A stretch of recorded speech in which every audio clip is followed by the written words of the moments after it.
All right, so here we go. Not sure if you all have noticed the last few lessons we have been working with fractions.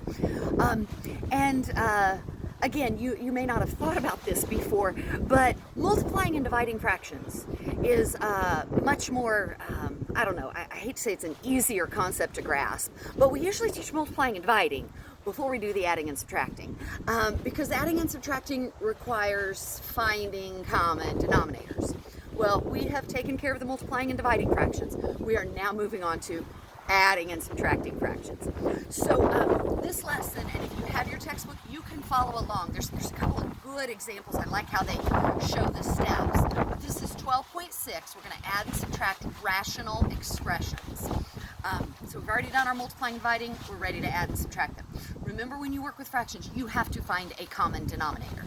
Great thing is we're going to start with fractions that have common denominators. So notice we have a 2x denominator, 2x minus 1, 2x minus 1. Common denominators, so we can simply work with the numerators. Remember, if you are subtracting, you're subtracting this whole fraction. So you can write it however you would like to do it. I like to distribute, so I like to change this to a plus sign, make this a minus, and make this a plus. To me, that's easier for me to see, and then I can simply combine like terms. So I've got a 4x, and I'm going to subtract 2x, so I have a 2x. I have a 1, and I'm going to add 3, so I get plus 4. All of that is over my denominator of 2x minus 1. So there's the first example. You've got 3 of those on your homework assignment. So just remember, and this is both adding and subtracting. I chose to do a subtracting one because I figured that's the one you'd probably prefer seeing. Combining like terms, once you have the common denominator and everything is ready to be combined. So now I've got this little question here. If the denominator was an 8x, I think that's a squared, and a 12x to the third, what would be the common denominator there? And go back to how you find common denominators. Well, okay, so those are not the same numbers, but if we were to take this larger number here, 12, and multiply it by 2, we'd get 24. 8 is a factor of 24. So a common denominator here, we could use 24, and then if we were going to use an x squared or an x to the third, well, we got to use everything we've got, so it's got to be x to the third. And remember, once you find that common denominator, then you've got to go back and say, well, I changed my denominator this way, so now I need to change the numerator this way also. So if I multiplied 8 by 3 and I multiplied x by x squared, I'm changing that denominator by multiplying 3x. I'm sorry, this is an x squared, not an x. So I actually changed my 8x squared to 24x to the third. I multiplied by 3x. If I multiplied by 3x in the denominator, I'm going to multiply by 3x in the numerator. Okay, so remember doing that. And we're actually going to write this because it does get more complicated and confusing the more addition signs and subtraction signs and variables and exponents and things we use. So first one starts off pretty straightforward. We have 3 over 2x plus 7 over 5x to the fourth. And just like we did up here, common denominator. Well, between a 2 and a 5, I'm going to change the denominator to be a 10. And between an x and an x to the fourth, I have to include everything. So I'm going to make that x to the fourth. And I encourage you all to write that common denominator so you can actually see it. Then you can look and say, okay, I changed the 2 to a 10 by multiplying by 5, and I changed my x to the fourth multiplying by x to the third. If I multiplied my denominator by 5x to the third, I have to multiply the numerator by 5x to the third. And you would be amazed when I have students write this step. They don't make mistakes. So if you'll write what you multiplied by, and then you can see it, and you're going to have a 15x to the third in the numerator. Second fraction, I multiplied my 5 by a 2, and x to the fourth just stayed. So all I'm doing is multiplying the denominator by 2, so I multiply the numerator by 2. 7 times 2 is 14. And when I write this fraction, I'm going to get 15x to the third plus 14 over 10x to the fourth. And that's what we're doing today, okay? So I'm going to do another one that's a little more complicated, and then we're going to finish with as difficult as it gets, I think. So here's this, what is this? The third one I want you to write down.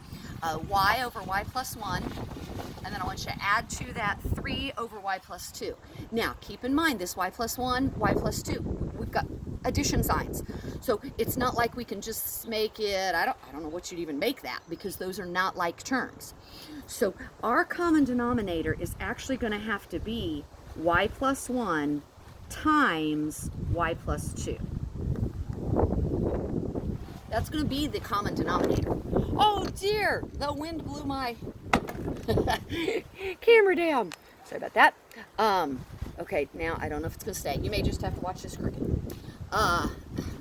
This denominator is going to be y plus 1 times y plus 2. And so you can see, I mean, it does get longer. How did I change my denominator in the first fraction? Oh, well, I took the y plus 1 and I multiplied it by y plus 2. So if I multiplied this by y plus 2, I have to multiply this by y plus 2. Multiply the denominator, got to multiply the numerator by the same thing. You can distribute, and you would get y squared plus 2y for your first fraction. Let's see if we can do the second fraction. I did something to this y plus 2. Well, I just multiplied it by y plus 1. If I multiplied this one by y plus 1 in the denominator, I'm going to multiply the numerator, y plus 1. I'm going to use my distributive property and get 3y plus 3. I notice in between these fractions I have an addition sign, so I'm simply going to look and combine like terms. I have a y squared. I have a 2y that I can add to 3y to get 5y. And then I've got a plus 3. All of that is over my denominator of y plus 1 times y plus 2. Okay, so keep in mind, if you've got binomials, if they are not the same, you are going to need to include both of them. And now we've got last one, and I do want you to watch this because you're moving on after this year into geometry and algebra 2 and pre-calc and all those good things. You're going to want these skills. I do not have one like this on your homework, but I want you to see how it follows the same steps, and you can totally do this. So the problem says 2z minus 1 over z squared plus 2z minus 8. Giving you time to write this down. You're subtracting z plus 1 over z squared minus 4. And you should recognize these denominators. This is a trinomial. Chances are we're going to be able to factor it. And this is the difference of two squares, so we can factor that one as well. So when I go to factor, I take my a times my c, negative 8, put the b at the bottom. I try to think of factors of negative 8. I know 4 times 2 is going to give me 8. The only way I can get this negative is if one of these is negative. Well, in order to end up with a positive 2, I need to make the littler number negative. So 4 times negative 2 is negative 8. 4 plus negative 2 is a positive 2. Since the lead coefficient is 1, I can simply put z plus 4 times z minus 2, those two quantities. When I recognize this is the difference of two squares over here, I can simply say z plus 2 and z minus 2. And we're going to follow the same steps we did. Obviously, a little longer, but following the same steps. As I look at my denominator, I see they both have z minus 2's. No, they both have, yes, there they are. They both have z minus 2's, but I've got to include this z plus 4,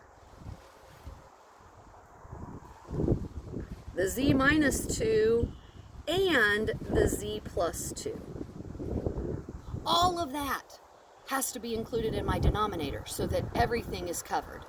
Now, for the sake of space, I'm just going to write that once, and I'll put the first fraction to the left and the second fraction to the right. But when I go to compare what my new denominator is to my original denominator up here, I see that I had the z plus 4, I had the z minus 2. I need to multiply by z plus 2. And now we are going back and we are reviewing how to multiply binomials. A lot of teachers call this FOIL, first, outside, inside, last. It's just the distributive property you're using. So this first fraction, the numerator, is going to be 2z squared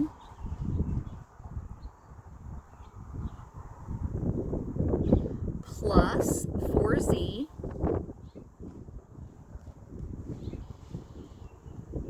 minus z minus 2. Now, you can go ahead and combine like terms, or if you want to, you can wait and we'll combine them all here in the final step when we go to simplify. Let's look at the denominator of the second fraction.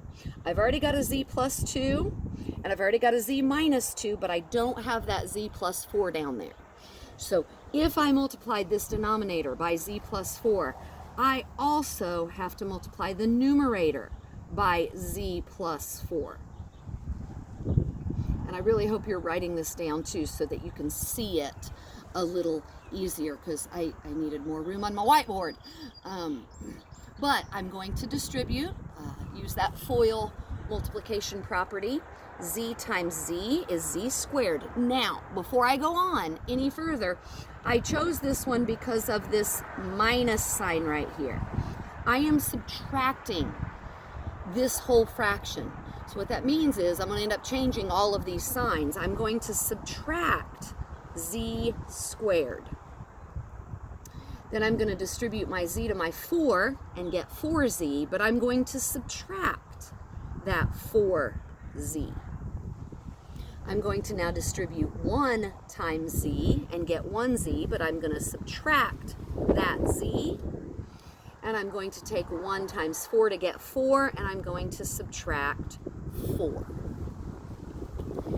And now I'm going to go ahead and combine like terms because this problem is just about done. We have a 2z squared and a, hope this color works, hope you can see it maybe a little easier. A 2z squared minus z squared gives me 1z squared left, and I can cross those like terms off. Now I can look and see if I have any z's that I would be able to combine. I really don't want my markers drying out, sorry. So looking for z's. I've got a 4z minus 1z gives me 3z's. And this was another minus 4z. And it was a minus z. So it looks to me like I've got a negative 2z left if I put 4z minus z minus 4z minus z. 4, 5, 6, yeah, minus 2z's. Cross those like terms off. And I'm going to end with a negative 2 minus 4, which gives me negative 6. And all of that is over z plus 4, z plus 2 and z minus 2. Take a minute. Think back to the steps. We followed the same steps you guys were taught back, I don't know, when you first started adding and subtracting fractions. It's just we've added letters and all kinds of exponents and things like that. Totally doable because it totally follows the same pattern. I did not give you one of these on your homework, although maybe I should have, just to give you a challenge. But the ones you're going to do are a little more straightforward. Keep in mind, looking at your original, looking at what you've changed, whatever you multiply the denominator by, you need to multiply the numerator by. And again, homework is page 8, 16, 4, 7, 10, 21, 24, 27. I will put pictures of that. Remember to send me pictures of your work. And if you've got questions, please let me know. I will happily help you on this next to the last week of school.